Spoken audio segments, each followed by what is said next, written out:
You're watching a special edition of Talking Point. We're discussing changes to the electoral map for the coming Singapore general election. Now, let's talk about strategies and step back from the minutiae. Kenneth, you wanted to say something just before the break. No, what strategies are you employing on the ground? Right. Well, we are taking out our message of change. But we are there because we want to make a difference. We want to change Singapore, and our message is reform. And that's one that you can see is sweeping the world at the moment. Okay, let's ask you all, as the opposition, now that the boundaries have been drawn, you need to field 44 candidates in 44 constituencies. Will you all be able to do that, to deny the PAP power nomination day? I believe as a combined force, we will meet more than that. I think we will reach 60 candidates. Eric, what do you think? Well, I can't speak on behalf of all the other parties, but certainly for Workers' Party, we will contest, as our chairman Sylvia mentioned in the press, places where we contested before: Aljunied, East Coast, Joo Chiat, and Yishun GRC. And further than that, we are looking at Moulmein Kallang and a couple of single wards, So, you got to find out on the day itself, because it's something that will probably be worked out the next few days. Indrani, is there an expectation in the party that you might not be returned to power on nomination day? I think the party's view is that it'd be good to have a contest. So, the number that are fielded by the opposition really depends on the opposition. That's not something we can determine. Control, But from our perspective, a contest would be good, and we would welcome it. Clearly you can see that Singaporeans want all 87 seats to be contested. A journalist who accompanied me on outreach said that, that people seem perplexed by the democratic process, because they haven't. The most frequent complaint is that I've heard is when can we vote before we die? It is important for everyone to have a chance to vote because of national identity. Can you all contest 87 seats? Well, can you all work together in a way to contest 87 seats and carve out areas so you can avoid three-corner fights? This is the playing field we've been given, so we'll work with it.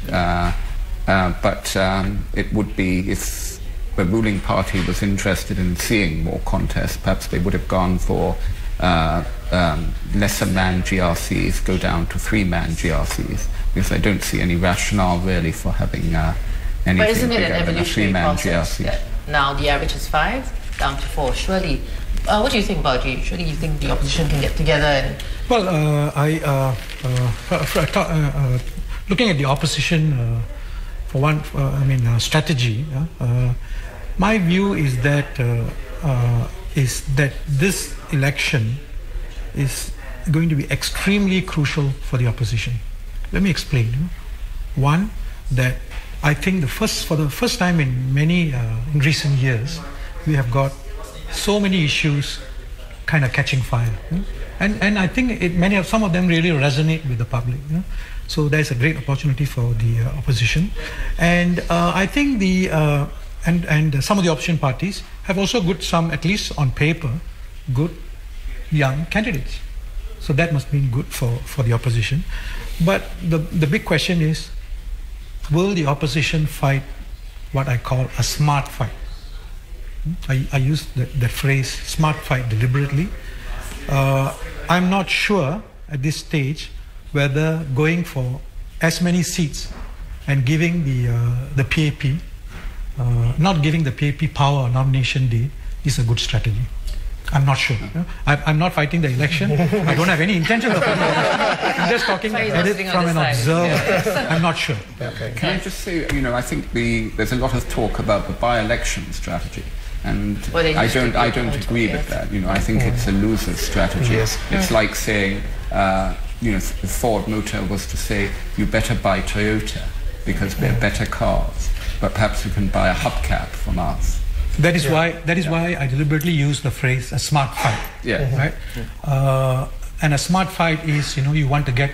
I would consider a smart fight as trying to get as many people into Parliament as possible. But don't you think that if you with the increase in the number of non-constituency MPs, that they have a higher chance if they go for an all-out fight, because yeah, we're hoping but then they are falling into the PAP well, I'm hoping that they no, they're falling into the hole that the PAP has dug for them. Thanks for speaking on our behalf. My position is this: it is only good for opposition as well as Singapore for us to field as many as possible, because if we do not do that, there will be a problem of renewal to groom young people. Can you all do it? I mean,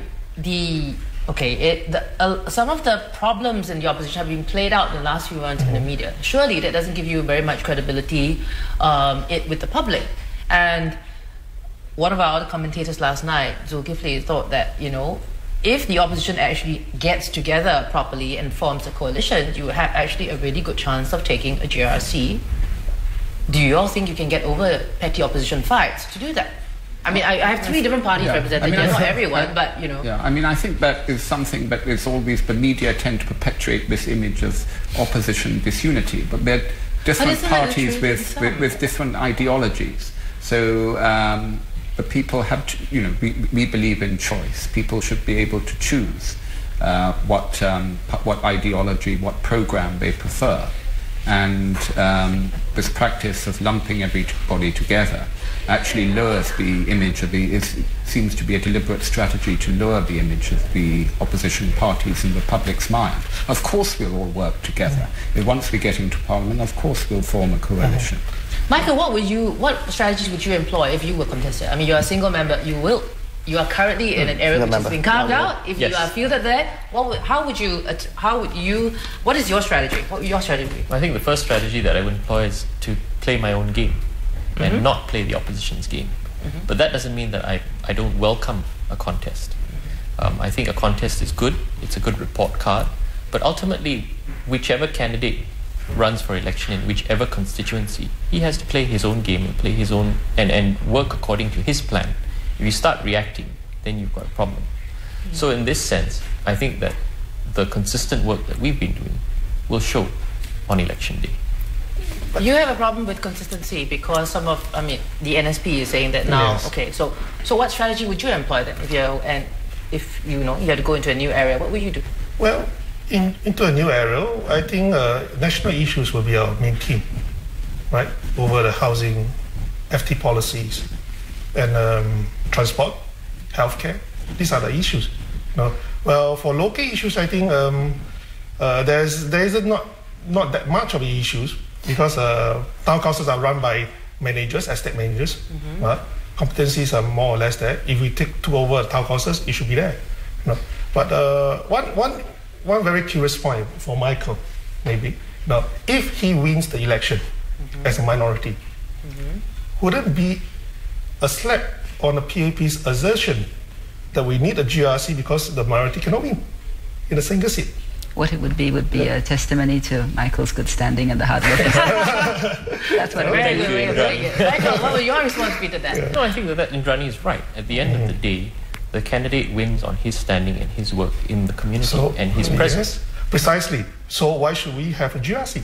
And we are against the GRC. We think that we are all Singaporeans. I agree with call for the application of SMCs, why incremental steps? Let's not take this as an opportunity to rubbish the whole electoral system, because, we have a system now that has been in place. There are tweaks to it. I think, to be fair, that, there are more opportunities for contests now. How do we move forward? What would you all like to see in the coming election in terms of contests, the strategies, what issues, and how would you reach out to? For our strategy is minister specific. That's why you're good. Okay, so you are individual specific. No, about policies. Yes. About the ministers who is in charge of the policies in the GRC. That is our strategy. And on top of that, we are going to match the profile of the candidates towards the people there, the voters profile. For example, Tampines have 32% of people who are PX.